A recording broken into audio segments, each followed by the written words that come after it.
دیکھیں بنیادی طور پر جو ہدایات ہیں وہ آپ اس کو سمجھ لیں کہ دو تین باتیں وہ ذہن میں رکھیں. سب سے بنیادی جو بات ہے کہ جب آپ حج پر جا رہے ہیں اور آپ الحمدللہ آپ کا نام بھی آ جائے تو جو ہے وہ سیکھ کر جائیں. دیکھیں جو حدیث شریف میں فرمایا کہ طلب العلم فریضۃ علی کل مسلم، کہ علم حاصل کرنا ہر مسلمان پر فرض ہے. تو اس کی تشریح میں علماء نے فرمایا کہ جو فرائض میں اس کو ہے اس کا علم حاصل کرنا بھی فرض ہے.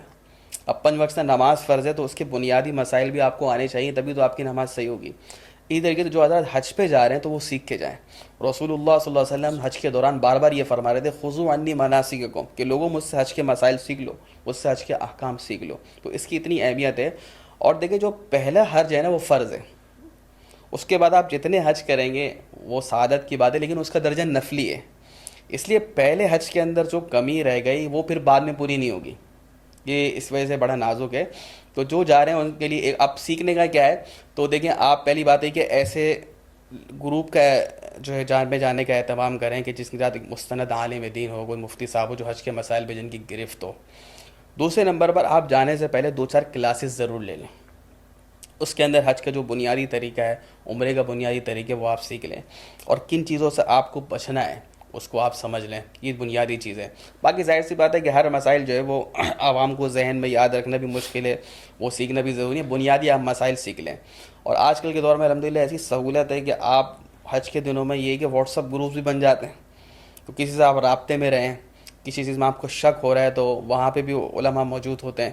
پاکستان میں کسی سے رابطے میں رہیں تو آ کے آپ کے حج کے اندر جو ہے وہ کسی قسم کی کمی نہ رہے. تو بنیادی چیز تو یہ ہے کہ بہت سے لوگ چلے جاتے ہیں لیکن سیکھ کے نہیں جاتے. دوسری جو چیز ہے وہ یہ ہے کہ جس میں تصحیح نیت بہت ضروری ہے ہر مسئلے کے اندر، کہ جب آپ حج کے لیے جا رہے ہیں، اللہ تعالیٰ نے آپ کو قبول کیا ہے تو آپ کی نیت خالص ہونی چاہیے. قرآن نے بھی اشارہ کیا وَلِلَّهِ عَلَى النَّاسِ، کہ لوگوں پر جو حج فرض ہے تو وہ صرف اللہ کی خاطر حج کریں.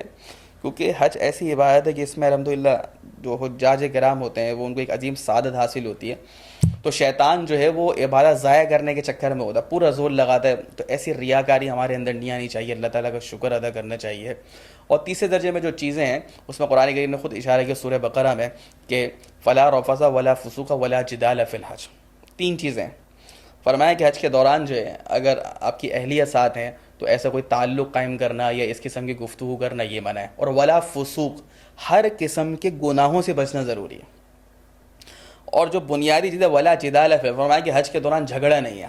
کیونکہ آدمی اپنی نارمل کنڈیشن میں نہیں ہوتا، 2 چادریں باندھی ہوئی ہوتی ہیں، مشقت والا عمل ہے، وہاں موسم گرم ہوتا ہے، پیدل چلنا پڑتا ہے. تو عام طور پر ایسی چیزیں آ جاتی ہیں کہ جو ہے انسان جو ہے وہ مزاج کے مطابق نہیں ہوتی، اور شیطان پورا زور لگاتا ہے کہ ابھی ان دونوں میں جھگڑا ہو جائے اور ان کی عبادت جو ہے وہ میں ضائع کروا دوں. تو بنیادی چیز پر جب ہم کہتے ہیں نا حج سیکھ کے جائیں تو اس میں احکام کا سیکھنا بھی ضروری ہے.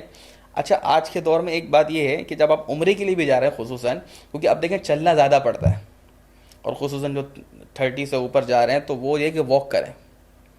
جو لوگ پہلے سے واک کرنا شروع کر دیتے ہیں تو انہیں بتایا کہ الحمدللہ ان کو اس کو بہت زیادہ فائدہ ہوا. کیونکہ دیکھیں عمرہ حج جو عبادت ہے اس میں بنیادی 2 چیزیں ہیں. ایک تو یہ ہے کہ آپ تھوڑی سی گرمی برداشت کریں، کیونکہ آپ کو پتہ ہے کہ جیسے پاکستان میں اور وہاں پہ بھی جو ہے گرمی زیادہ ہوتی ہے. اور دوسرا یہ کہ آپ جو ہے چلنے کی عادت آپ کے اندر جو ہے وہ بہت ضروری ہے.